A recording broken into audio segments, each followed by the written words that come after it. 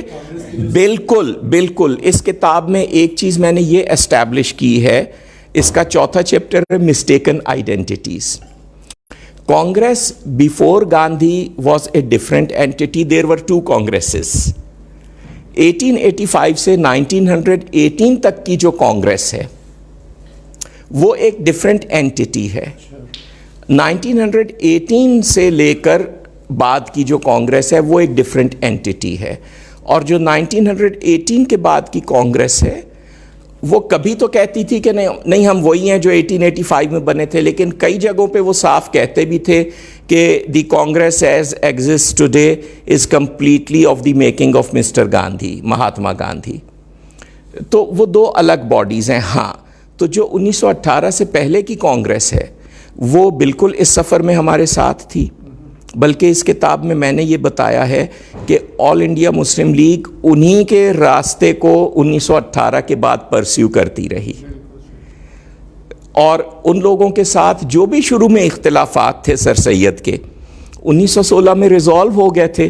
Lucknow packet میں انہوں نے وہ بنیادی بات مان لی نا, جو پوائنٹ آف ڈیفرنس تھا کہ Muslims are a political anti.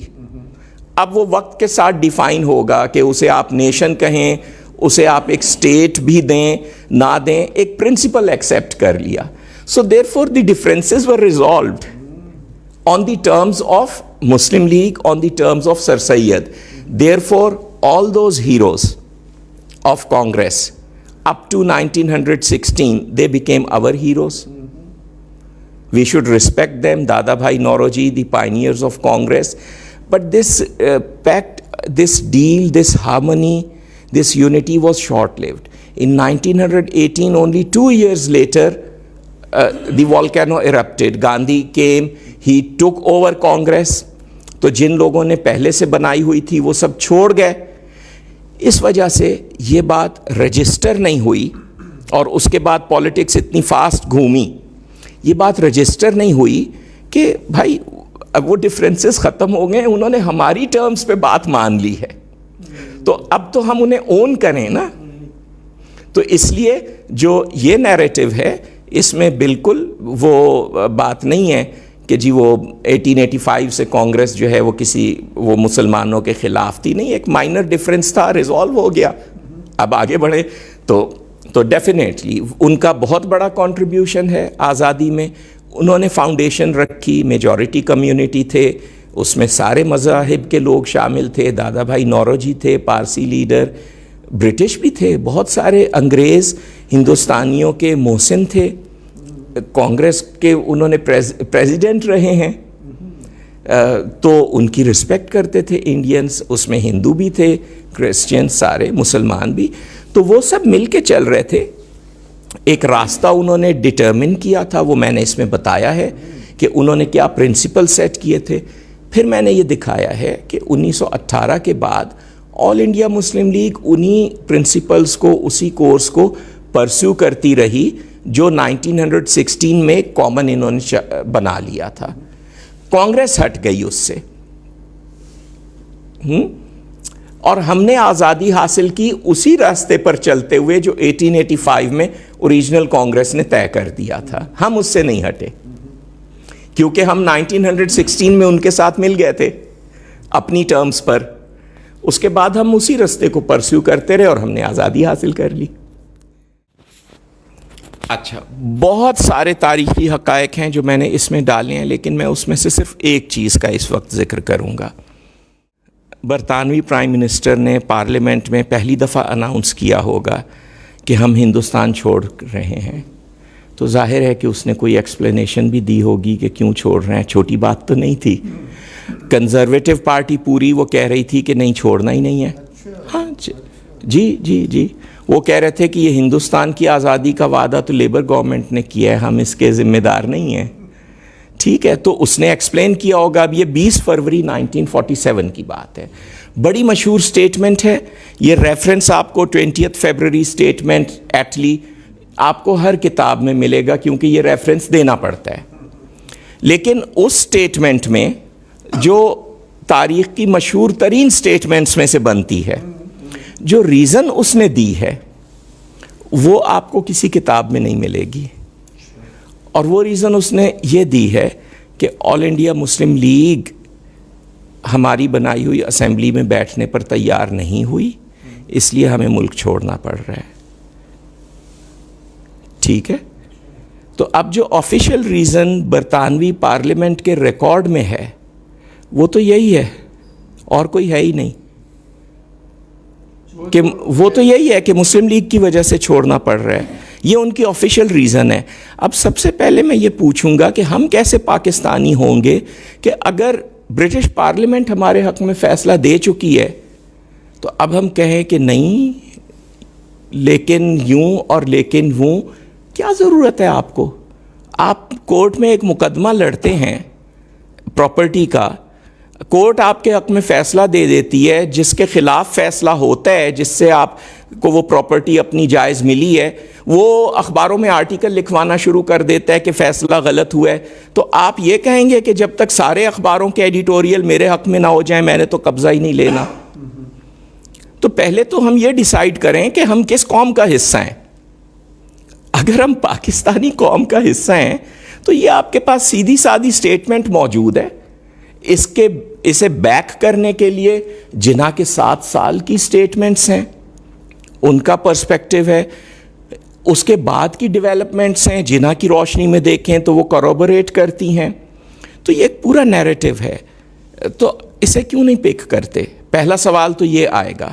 اور اس کا جواب اگر کوئی یہ دے کہ نہیں جی ہم تو اتنے امپارشل پیدا ہوئے ہیں جبرائیل علیہ السلام کی ٹیمپلیٹ پر کہ ہمیں تو سچائی جو ہے وہ چاہے ہمارے حق میں بھی ہو یا خلاف ہو ہمیں اس سے غرض ہی نہیں ہوتی, ہمیں تو سچائی کی تلاش ہے.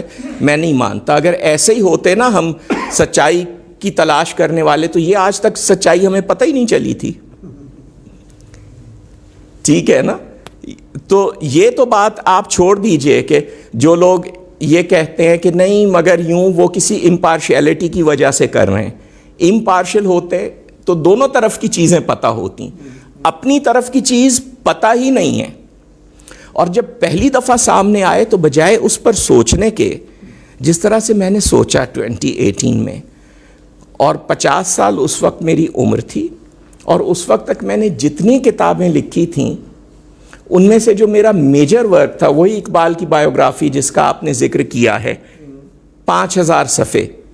I discarded them and I have rewritten that series in 3 volumes.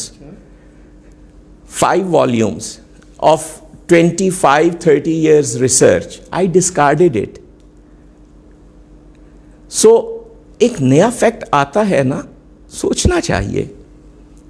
مجھے 50 سال کی عمر تک یہ بات نہیں پتا تھی تو میں نے سوچی, اور میں نے 50 سال کا اپنا علم جو ہے وہ دریا میں بہا دیا. بالکل بالکل, کیونکہ یہ بات کہیں آتی نہیں ہے. اس میں وہ آپ کو سٹیٹمنٹ بھی مل جائے گی. سٹیٹمنٹ میں مسلم لیگ کا نام نہیں ہے, یہ ہے کہ کچھ سیاسی جماعتیں نہیں بیٹھ رہیں, کیونکہ وہ ایک, لیکن یہاں میں نے اس کا وہ انیشل ڈرافٹ بھی دیا ہے جو کیبنٹ میں جب پہلی دفعہ یہ سٹیٹمنٹ ڈرافٹ ہوئی تھی اس میں مسلم لیگ کے نام سے شروع ہوتی ہے. وہ پھر ظاہر ہے کہ ایک پارلیمنٹری اعلان ہے تو اس میں سے انہوں نے تمام اینٹیٹیز کے نام نکال دیے, اس کی جگہ پرنسپلز ڈال دیے, اور وہ جو ایک انداز ہوتا ہے بات کرنے کا, کیونکہ ایک بہت بڑی فارمل ہسٹوریکل سٹیٹمنٹ تھی تو وہ سب کو پتہ ہے. اب جیسے آج اگر کوئی کہے کہ ایک پارٹی کے کچھ لوگ چونکہ اب فرض کیجئے آپ کے صدر اعلان کریں کہ ایک پارٹی کے کچھ لوگ چونکہ قومی اسمبلی کے اجلاسوں میں شریک نہیں ہو رہا ہے اس لیے میں اسمبلی برخاست کرتا ہوں, تو آپ یہ تو نہیں کہیں گے کہ اچھا نون لیگ کے لوگ تھے. نہیں نا, آپ سب کو پتہ ہے کہ کس پارٹی کی بات ہو رہی ہے. تو وہ والی بات ہے. تو بالکل وہ سٹیٹمنٹ موجود ہے اور اس سے پہلے کی پوری کہانی ہے. یہ بھی دیکھیے نا کہ ہمیں یہ بھی نہیں بتایا گیا ہے کہ امیجیٹ پاکستان بننے کا آخری سٹیپ کیا تھا جس کے نتیجے میں بنا. وہ جی کرپس آیا تھا تو پھر تو وہ چلا بھی گیا تھا نا, تو اس کو کی تو بات ہم نے ایکسیپٹ نہیں کی تھی. اچھا پھر وہ کیبنٹ مشن ہوا تھا تو اچھا تو وہ بھی تو ڈسپیوٹ میں چلا گیا تھا نا, تو وہ بھی ہم نے نہیں مانا تھا یا انہوں نے نہیں مانا تھا, کچھ ہو گیا تھا. تو بھائی پھر آخر میں ہوا کیا وہ پتہ ہی نہیں. وہ یہ ہوا تھا کہ دسمبر 1946 میں کانسٹیٹیوئنٹ اسمبلی بنی تھی انڈیا کی, انگریزوں نے بنائی تھی کانگریس کی ڈیمانڈ پر, اور اس کا کام یہ تھا کہ وہ ایک کانسٹیٹیوشن بنائیں گے جس میں وہ لکھیں گے کہ انڈیا از انڈیپینڈنٹ. اب وہ کانسٹیٹیوشن جائے گا برٹش پارلیمنٹ کے پاس جب کمپلیٹ ہوگا. برٹش پارلیمنٹ اسے اپروو کریں گے اف دے اپروو اٹ, اگر اس وقت تک چرچل صاحب واپس حکومت میں نہ آ گئے. اور پھر جب وہ اپروو ہوگا تو پھر وہ امپلیمنٹ ہونا شروع ہوگا, وہ امپلیمنٹیشن انگریز کروائیں گے. جب اس کا امپلیمنٹیشن ہو جائے گا ساؤتھ ایشیا میں تو پھر انڈیا انڈیپینڈنٹ ہو جائے گا. تو یہ پلان تھا. یہ کانسٹیٹیوئنٹ اسمبلی دسمبر 1946 میں انوگریٹ ہوئی تھی, 8-9 دسمبر ڈیٹ اس میں لکھی ہوئی ہے. اس میں آل انڈیا مسلم لیگ نے بیٹھنے سے انکار کر دیا تھا کہ ہم نے پاکستان کی سیپریٹ کانسٹیٹیوئنٹ اسمبلی ڈیمانڈ کی ہے. آل انڈیا مسلم لیگ کے بیٹھنے سے انکار کرنے کا مطلب یہ تھا کہ اس میں مسلمانوں کی جتنی سیٹیں تھیں ان میں سے 3 کے سوا سب آل انڈیا مسلم لیگ کے پاس تھیں. 76 سیٹیں تھیں, 73 مسلم لیگ کے پاس تھیں, and Muslims were 1/3 of India. It means کہ ایک اسمبلی جس میں برٹش انڈیا کی 200-250 سیٹیں ہیں ان میں سے 73 خالی پڑی ہیں. اس میں مسلم نمائندے 3 کانگریسی لیڈرز کے سوا کوئی بیٹھا نہیں ہے. اب آپ برطانوی عوام کو کیا جواب دیں گے کہ یہ کانسٹیٹیوئنٹ اسمبلی جو آئین بنا رہی ہے کیا یہ انڈیا کا ریپرزنٹیٹیو آئین ہے؟ اس پہ پھر چرچل صاحب کے ہاتھ یہ پوائنٹ آ گئے. تو اس میں نے اس ڈیبیٹ کا ذکر بھی کیا ہے.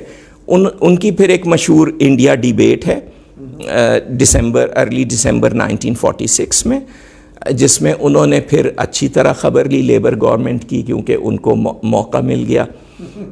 جب تک وہ خود پرائم منسٹر تھے انہیں کوئی خاص ہمدردی نہیں تھی مسلم لیگ سے, تو ایسی بات نہیں. ایک ہماری ذرا سی یہ بھی عادت ہے نا, ہم فوراً خوش ہو جاتے ہیں کہ اچھا تو چرچل ہمارے حق میں تھے. بالکل نہیں تھے, وہ یونائٹڈ انڈیا ہی چاہتے تھے, لیکن ان کو ایک اپنے اوپوننٹ کا ایک ویک پوائنٹ مل گیا تو انہوں نے ایکسپوز کیا. اس میں انہوں نے بڑے وہ مشہور مزاحیہ انداز میں کہا تھا کہ کانسٹیٹیوئنٹ اسمبلی میں سب پارٹیز نے مل کر بنانی تھی, اور اگر ایک پارٹی ایبسنٹ نہیں ہے تو آپ اس کے بنائے ہوئے کانسٹیٹیوشن کو کنسیڈر ہی نہیں کر سکتے برٹش پارلیمنٹ میں. اور اگر چرچ میں ایک پارٹی پہنچے اور دوسری پارٹی نہ پہنچے, the out come is not called a unilateral wedding. تو دونوں دلہا دلہن دونوں ہوں گے تو پھر شادی ہوگی. تو وہ تھا. سو یہ ایک الٹیمیٹ ریزن بنی تھی. یہ نہرو کو, قائد اعظم کو, لیاقت علی خان کو لنڈن بلایا گیا تھا لنڈن ٹاکس کے مسلم لیگ کسی طرح سے تیار ہو جائے بیٹھنے کے لیے, اور کچھ وہ ٹرمز چلیں ایکسیپٹ کر لے اگر کانگریس تو جنہوں نے کہا جی یہ سیدھی ٹرمز ہیں, ایکسیپٹ کر لیں تو ہم بیٹھیں گے. اور پھر وہ کانگریس نے کہا کہ ہم ایکسیپٹ کر رہے ہیں لیکن 7-10 باتیں اور کہہ دیں جن کا مطلب یہ تھا کہ ایکسیپٹ نہیں کر رہے. تو وہ پھر مسلم لیگ کا فائنل جواب آیا فیبروری کے شروع میں یا شاید جنوری کے شروع میں, ڈیٹس اس میں چیک کر لیجئے گا. اور پھر اس کے بعد یہ برٹش گورنمنٹ نے فائنلی فیصلہ دیا کہ تو فائنل سٹیپ جو ہوا تھا پاکستان بنانے کے لیے یا انڈیا کو آزاد کروانے کے لیے, کم سے کم ہمیں پاکستان اسٹڈیز میں بھی پاکستان بنانے کی اگر ہم بات کریں تو ہمیں پتہ ہونا چاہیے کہ فائنل کیا سٹیپ لیا تھا جس کی وجہ سے پاکستان بنا. وہ فائنل یہ سٹیپ لیا تھا کہ آپ ان کی بنائی ہوئی کانسٹیٹیوئنٹ اسمبلی میں نہیں بیٹھے تھے پورا.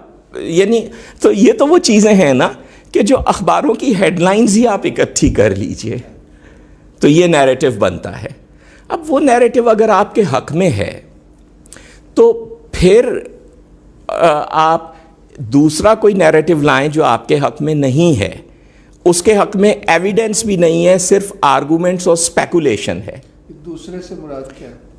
جو رائج ہیں, گاندھی کی انڈیپینڈنس موومنٹ وغیرہ, مگر یہ تو نہیں ہے، اسٹیپ بتا رہے ہیں نا، وہ نہیں ہے، آخر 7 سال نہیں اس کو آپ دیکھ لیجئے نا کہ وہ تو 1918 میں جب وہ آئے ہیں تو اسی وقت جو اوریجنل کانگریس ہے وہ کہہ رہی ہے کہ یہ انڈیپینڈنس موومنٹ ہی نہیں ہے، وہ یہی کہہ رہے ہیں نا، اور نہ صرف کہہ رہے ہیں، وہ احتجاج میں انہوں نے اپنی بنائی ہوئی کانگریس چھوڑ دی ہے اور دوسری پارٹی بنائی ہے، اس کا آپ انوگرل ایڈریس پڑھ لیجئے جو میں نے یہاں دیا ہے، تو اس کو تو اگر جو انڈیپینڈنس کا ورڈ جنہوں نے انڈیا میں انٹروڈیوس کروایا ہے اوریجنل کانگریس، وہ پوری اگر متفقہ طور پہ کہہ رہی ہے کہ this is not independence movement.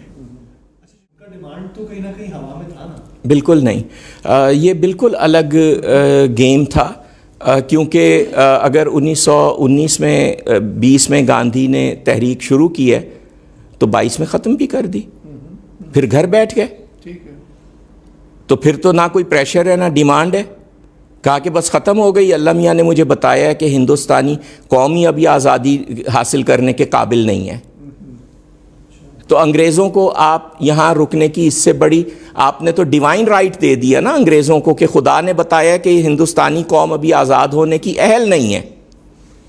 یہ 1922 کی سٹیٹمنٹ ہے گاندھی کی، ٹھیک ہے، تو اس وجہ سے اس کے خلاف، اس کے حق میں ایویڈنس کوئی نہیں ہے.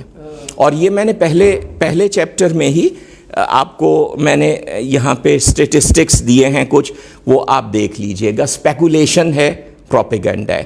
چلیے فرض کیجئے کہ ہو بھی، اب 75 سال ہم نے یہ والا نیریٹو نہیں سنا تھا نا جو ہمارے حق میں ہے، تو اگلے 75 سال تک اگر وہ والا نیریٹو ہم نہ سنیں گاندھی والا، تو کوئی پھر برابر ہوگی نا بات.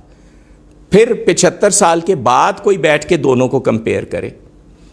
Isn't it fair؟ فیئر ہے یا نہیں ہے؟ انفیئر تو نہیں ہے. اس سے قطع نظر وہ والی آپ نے بات کی کہ انگریز جو ہے وہ ایک اسمبلی بنانا چاہ رہا تھا جس کا نتیجہ یہ ہوتا کہ ہندوستان آزاد ہو جاتا. اچھا، وہ آپ نہیں کہا ابھی، allegedly. اچھا آپ اس کو بھی تھوڑا سا کر رہے ہیں، یہ مجھے سمجھ نہیں آ رہی تھی. نہ صرف میں کر رہا ہوں بلکہ یہ تو اگین میں نے اس میں ہاؤس آف لارڈ کی سپیچز وغیرہ بھی کوٹ کی ہیں، کیونکہ وہ نسخہ جو تھا وہ 7 سے اس کا ایک ماڈسٹ ایسٹیمیٹ یہ تھا کہ کتنا ٹائم لگے گا، 7 to 20 years. 7 to 20 years. پچھلا آئین آپ کا 7 سال میں بنا تھا 1935 کا. 47 تک اس کا فیڈرل حصہ امپلیمنٹ نہیں ہوا تھا، اور اگلے آئین کا فیڈرل حصہ وہ ہوتا جس کی امپلیمنٹیشن پر ہندوستان آزاد ہوتا. پلس اس میں this would have to be more complicated. So اگر وہ 7 سال میں بنا تھا تو یہ 7 سال سے کم میں نہیں بن سکتا تھا. اس میں برٹش کی دونوں پارٹیز کی گڈ ول شامل تھی، اس میں کنزرویٹو خلاف تھی، اس میں مسلمان پارٹیسپیٹ کر رہے تھے، اس میں نہیں کر رہے تھے. سو اگر ان تمام آڈز جب وہ اس کانسٹیٹیوشن میکنگ کے حق میں تھے، اسے بننے میں 7 سال لگے تھے اور اس کی امپلیمنٹیشن 12 برس بعد بھی نہیں ہوئی تھی. تو اس والے کی جس کے خلاف یہ 3 آڈز بھی ہیں، کتنے عرصے میں بنتا، کب امپلیمنٹ ہوتا. تو کیا ایک اس سے شاید ہٹ کے ہے سوال، مگر کیونکہ اس سے بالکل سی منسلک ہے کہ آخر میں پھر لارڈ ماؤنٹ بیٹن کو اتنا کم ٹائم پھر کیوں دیا؟ اس کے پس منظر میں کہا جاتا ہے کہ کیونکہ امپائر جو ہے وہ کولیپس کر رہی تھی اکنامکلی اور ان کی مجبوری تھی یا کیا تھا، وہ بھی تھوڑا اس کے کلیئر کر دیں. اچھا، میرے خیال میں اسے میں نے اس کتاب میں بھی اسے کوئی خاص کنسیڈر نہیں کیا ہے. 20 اگست کی سٹیٹمنٹ پر میں نے اس کو اپنے نیریٹو کو بیسیکلی کلائمیکس بنایا ہے. اس کی وجہ یہ ہے کہ جب ایک دفعہ اناؤنس ہو گیا کہ جا رہے ہیں، تو اب وہ چاہے 2 دن میں وائنڈ اپ کرتے یا 2 سال میں کرتے، وہ پھر ایک سیکنڈری بات آ جاتی ہے. اس میں آپ بہت ساری چیزیں اور کنسیڈر کر سکتے ہیں. جی تو اور اگین مطلب پھر وہ اسپیکولیشن ہوگی نا، کیونکہ وہاں پہ کہیں ان کا آپ کو پارلیمنٹ میں کہا ہوا یہ نہیں ملے گا کہ جی ہم اس وجہ سے جلدی کر رہے ہیں کیونکہ ہمارے ذہن میں ایک شیطانی خیال ہے، ہمارے الٹیریئر موٹیوز ہیں، وہ تو نہیں ملے گا. یہ تو پارلیمنٹ کے ریکارڈ میں کہی ہوئی چیزیں ہیں. وہ آپ 11 اگست کو پوچھیے گا مجھ سے اس کی سالگرہ پر, آج مت پوچھیں. وہ تو الگ بات. ہاں میں اپنی کلیئرٹی جی جی. یا پھر یہ ہے کہ نہیں, پاکستان بنانے میں بھی ان کا اصل مقصد پاکستان بنانا تھا کہ انگریزوں سے آزادی تھی ہندوستان کی, ان دونوں میں سے اصل مقصد کیا تھا, اس میں مجھے کلیئرٹی نہیں, پلیز. Thank you. دیکھیں, مسلم لیگ کا بہت مدت سے یہ کلیم تھا کہ جب تک یونائٹڈ انڈیا کے آئیڈیا کو پرسیو کیا جائے گا ہندوستان غلام رہے گا, اور جب تک آپ پارٹیشن کو ایکسیپٹ نہیں کریں گے, پارٹیشن پہلے ایکسیپٹ ہوگی, ہندوستان بعد میں آزاد ہوگا. ان کا یہ کلیم تھا, اور یہ آئیڈیا مسلم لیگ نے خود نہیں پہلی دفعہ پریزنٹ کیا تھا. یہ 1858 سے یہ تھاٹ موجود تھا, اور جو اوریجنل کانگریس بنانے والے تھے ان کے سامنے بھی یہ موجود تھا, ان میں سے بعض نے کنسیڈر بھی کیا تھا. تو اس میں کوئی ایسی اچنبھے کی بات بھی نہیں تھی. اس وجہ سے مسلم لیگ نے دونوں کام, ان کا مقصد دونوں تھے, ان کے مقصد پاکستان بنانا بھی اور ہندوستان کو آزاد کروانا بھی. فالو اپ کوسچن ہے. جی دیکھیں, اس کے بارے میں سمجھتا ہوں کہ کوئی بھی بات کہنا اس وجہ سے امیچیور ایٹیچیوڈ ہے کہ اس پلان کو کے 3 آتھرز تھے, اور وہ تینوں اس بات پہ متفق نہیں تھے کہ کس نے اگری کیا ہے کس نے نہیں کیا ہے. تو اگر میں کہوں گا کہ قائد اعظم ایگری کر گئے تھے, کانگریس نے نہیں کیا, تو یہ کسی ایک کا پرسپیکٹیو ہوگا. دوسرا کہہ رہا ہے کہ نہیں, جنہوں نے ایگری نہیں کیا ہم تو کر رہے ہیں. تو ایک چیز تو دیکھیے, گاندھی تو تھے ہی نہیں, دیکھیے گاندھی تو اس میں انوالوڈ ہی نہیں تھے, کانگریس تھی. اب وہی نا, کچھ لوگ کہتے ہیں جیسا کہ آپ نے کہا, تو کچھ لوگ کچھ اور کہتے ہیں. تو ہاں, تو اس وجہ سے میں اس پر کوئی کامنٹ ہی نہیں دوں گا, کیونکہ it depends on home you ask. کچھ لوگ یہ کہتے ہیں, کچھ وہ کہتے ہیں, کچھ وہ کہتے ہیں. اس میں کیبنٹ مشن ایک ایسا موضوع ہے.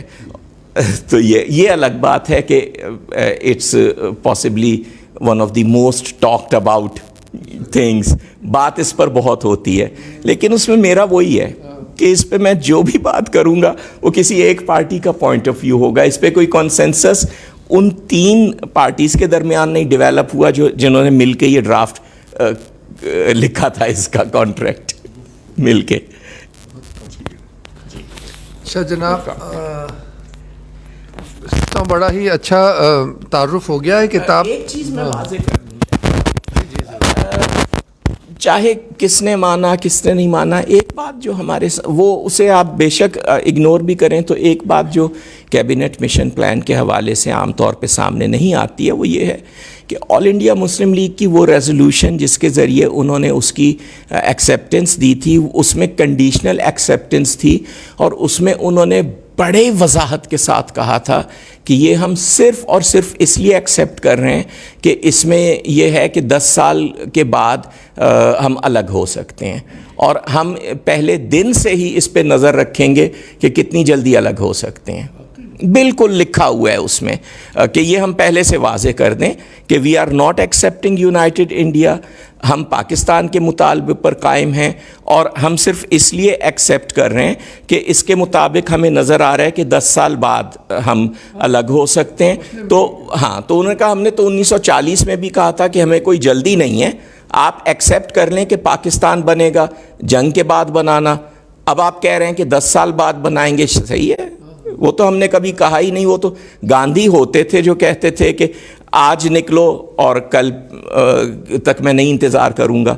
تو ہمارا تو یہ پرابلم تھا ہی نہیں, یہ انہوں نے کلیئرلی کہا ہوا ہے, مسلم لیگ نے کلیئرلی کہا ہوا ہے. اچھا جناب, اگر بہت اچھا تعارف ہو گیا, اور یہ کتابیں یہاں پہ دستیاب بھی ہیں, اس میز پہ رکھی ہیں, پر بھی اویلیبل ہے. یہ میں پاکستانی ایڈیشن بتا رہا ہوں, امیزون پر بھی اویلیبل ہے.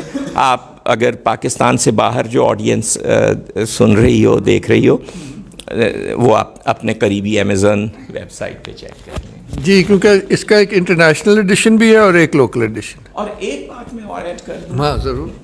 دیکھیے, دیکھیے مجھے پتہ ہے کہ میں ایک بالکل نئی بات کر رہا ہوں, میرے لیے بھی 4 سال پہلے بالکل نئی بات تھی, تو میں ایک دفعہ پھر بہت دل سے اپولوجائز کروں گا, محض رسمی نہیں, کہ اگر کسی کو یہ لگے کہ اس کے جو بنے ہوئے بلیفس ہیں ان کے بارے میں نے کوئی ہارش ایٹیچیوڈ اختیار کیا ہے, دیٹس ناٹ دی پرپز. لیکن آپ خود سوچیں کہ جب ایک بالکل ایسی بات جو 75 سال سے جس پہ پردہ پڑا ہو میں کروں گا, تو کہیں نہ کہیں تھوڑا سا وہ اس میں کچھ کانفلکٹ کنفرنٹیشن ہوگا جو میرا پرپز نہیں ہے. میں سب لوگوں کے نالج کو, ان کے پوائنٹ آف ویو کو بالکل رسپیکٹ کرتا ہوں, ریگارڈ دیتا ہوں, اور میرا بالکل یہ مقصد نہیں ہے کہ میں کسی کے بھی پوائنٹ آف ویو کے بارے میں اس کو بالکل ایک برش اسائڈ کرنے والا وہ ہو. یعنی اس بات میں تو کوئی شبہ نہیں ہو سکتا کہ برٹش پارلیمنٹ میں آفیشیل ریزن یہی دی گئی تھی. اس پہ بحث ہو سکتی ہے کہ وہ غلط تھی یا صحیح تھی, جھوٹ بولا تھا پرائم منسٹر نے یا سچ بولا تھا, اس پہ تو نہیں ہو سکتا کہ کہا اس نے یہ تھا. تو ایک چیز ہے ہمارے حق میں ہے, اور میں چاہتا ہوں کہ چاہے آپ اسے ریجیکٹ کرنے کے لیے ہی اسے لائیں تو آن ریکارڈ سے کیوں خارج کی ہوئی ہے, اور اس کام, یہ میرا مین مشن ہے. اور میں یہ چاہتا ہوں کہ 2026 تک, اگلے 3 سال میں ہر پاکستانی کو کم سے کم یہ پتہ چل جائے. ایکسیپٹ کروانا میرا بالکل بھی پرپز نہیں ہے. تو بہت شکریہ, بہت ہی عمدہ اور تھاٹ پرووکنگ جسے کہنا چاہیے, اور اب دل چاہ رہا ہے اس کو پڑھیں. مجھے تو تحفہ مل گئی ہے, تو آپ لوگ خود ہمت کریں. Thank you Khurram. Thank you ji, thank you. زبردست.